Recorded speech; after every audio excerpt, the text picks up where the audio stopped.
तो नमस्कार, जय हिंद, सत श्री अकाल। उम्मीद करते हैं आपके और आपके परिवार के सब लोग स्वस्थ निरोग है। दोस्तों, ये मेरा मानना है, जो आप और हम और हमारे परिवार अगर निरोग है तो आप और हम इस दुनिया के सबसे बड़े धनी हैं। सबसे बड़ा संपत्ति एसेट तो हम मानते हैं जो हमारा परिवार जो है स्वस्थ रहना। तो दोस्तों, इसके लिए परमपिता परमेश्वर का कृपा आप पे हमें बने रहे।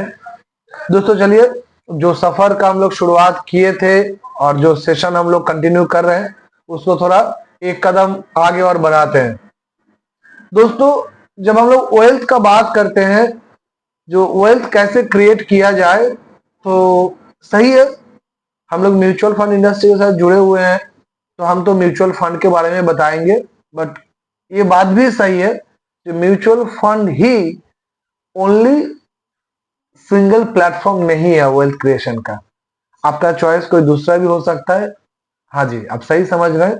आज हम लोग थोड़ा सा बात करेंगे रियल एस्टेट के बारे में, क्योंकि ये हम एग्री करते हैं कि रियल एस्टेट भी एक ऐसा सेक्टर है जो आपको वेल्थ क्रिएट करके दे सकते हैं।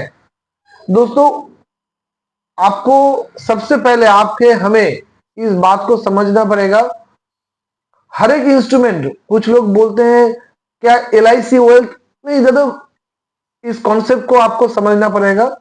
बचत और वेल्थ दोनों अलग वर्ड है। सेविंग्स एंड वेल्थ क्रिएशन दोनों अलग वर्ड है, दोनों का मतलब अलग है। पैसा जमा करके आप वेल्थ क्रिएशन नहीं कर सकते, पैसा को ग्रो करके आप कर सकते हैं। जो ग्रो करने का तरीका आप म्यूचुअल फंड में इक्विटी के द्वारा भी आप कर सकते हैं। अगर आपका चॉइस है रियल एस्टेट पे जाना, जमीन खरीदना, तो आप कर सकते हैं। तो आज हम लोग थोड़ा सा बात करते हैं। तो दोस्तों, रियल एस्टेट में इन्वेस्टमेंट करने से पहले ही जब हम लोग बात करते हैं तो क्या आता है दिमाग में, क्या आता है? कुछ लोगों को रियल एस्टेट मतलब समझ में आते हैं, वो एक फ्लैट खरीद लेते हैं, 2 BHK, 3 BHK, 1 BHK, एक रेसिडेंशियल फ्लैट, और उसको रेंट पे लगा देते हैं। और उन्हें ये महसूस होता है जो उन्होंने रियल एस्टेट में इन्वेस्ट कर लिए। दोस्तों, कभी भी कोई भी इन्वेस्टमेंट करने से पहले एक बार आप पेन एंड पेपर लेके अगर बैठ जाएंगे ना, और अगर आप कैलकुलेशन निकालेंगे जो आप अपने मोहल्ले में जो फ्लैट आप परचेस कर रहे हैं उसका क्या कीमत आ रहा है, अगर आप लोन ले रहे हैं बैंक से तो उसके इंटरेस्ट कितने आ रहे हैं, 20 साल के बाद आपने टोटल जो चुकाएंगे वो क्या कीमत चुकाएंगे, तो आप देख पाएंगे। अंदाज मैं हमारे इलाके का बताऊं, अगर आप 30 से 35 लाख का कोई फ्लैट लेते हैं और 20 साल के बाद अगर टोटल EMI आप कैलकुलेशन करते हैं तो आपको लमसम आपको 70 लाख एंड एवब पड़ेगा। वो भी मैंने कम बताया, अगर आप पूरा EMI जोड़ लेंगे तो 70 लाख एंड एवब जाएगा। आप बोलेंगे जो भाई मैंने जो उसमें फ्लैट लिया हूं और जो मैं EMI दे रहा हूं उसकी जगह पे मैं तो रेंट में भी किसी को रखा हूं। दोस्तों, आप कैलकुलेशन लगा लीजिएगा, आपका EMI कितने आ रहे हैं और आपका रेंट कितने आ रहे हैं। 35 लाख में कितने फ्लैट, कितने स्क्वायर फीट का फ्लैट मिलेगा?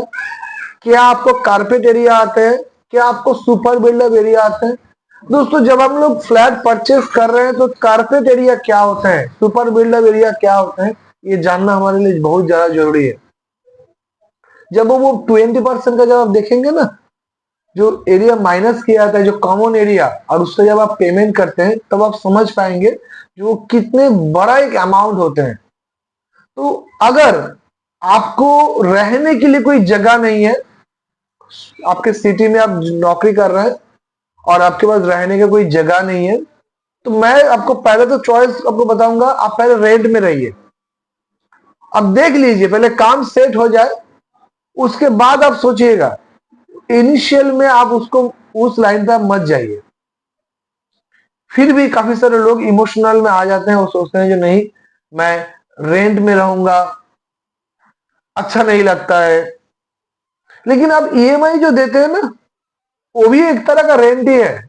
आप कभी इसको डिटेल्स कैलकुलेशन करके देख लीजिएगा। वो भी एक तरह, यहाँ पे आप रेंट दे रहे थे कोई ओनर को, वहां पे आप रेंट दे रहे हैं बैंक को, बात एक ही जगह पे आते हैं। तो दोस्तों मेरा ये पर्सनल मानना है, हो सकता है आप हमारे साथ एग्री ना कर पाए, फ्लैट में इन्वेस्टमेंट करना, इसको हम लोग रियल एस्टेट में इन्वेस्टमेंट में गिनते ही नहीं है। अगर आप रियल एस्टेट का बात करते हैं तो आप आते हैं कहां पे, आप हो सके तो पूरा जमी के साथ आप घर खरीद ले, भले 20 से 25 साल के बाद उस घर का वैल्यूएशन भले ना हो, उसमें भले डिप्रिशिएट हो, पर जो जमी का आपका प्राइस है वो आपको काफी ज्यादा एप्रिसिएशन प्राइस आपको मिलेंगे। वो जो जमी का प्राइस है उसमें आपका एप्रिसिएशन आपको मिलेगा। तो अगर आप जमी के साथ घर खरीदते हैं तो भी एज ए इन्वेस्टमेंट वो सही है। दी बेस्ट इन्वेस्टमेंट है, अगर आपको रियल एस्टेट में करना है तो आप ओनली लैंड में इन्वेस्टमेंट करें। पर लैंड में भी जब आप इन्वेस्टमेंट करेंगे तो कुछ जगह पे आपको सतर्क रहना बहुत ज्यादा जरूरी है। कहां पे जरूरी है, किस किस पॉइंट को ध्यान रखना चाहिए जब आप लैंड परचेस कर रहे हैं, इसके बारे में भी हम लोग डिटेल्स बात करेंगे अगले वीडियो में। दोस्तों आपसे उम्मीद करेंगे जो भी इंफॉर्मेशन आपसे हमने शेयर किए ये आपके लिए हेल्पफुल हो। अगर ये आपको हेल्पफुल लगे तो आप इसे लाइक कीजिएगा। कहीं पे कोई सवाल है जो आप हमसे करना चाहते हैं, आप बेहिचक आप कमेंट सेक्शन में जाइए, टाइप कीजिए, हमारे टीम उसका आंसर करेंगे। और अगर आप कमेंट्स कर रहे हैं, लाइक कर रहे हैं, तो आपके दोस्त के पास कुछ शेयर भी कीजिए। तो दोस्तों अपना ख्याल रखिएगा, हम लोग अगला जानकारी को लेके आएंगे नेक्स्ट वीडियो में। तब तक के लिए जय हिंद, जय श्री राम।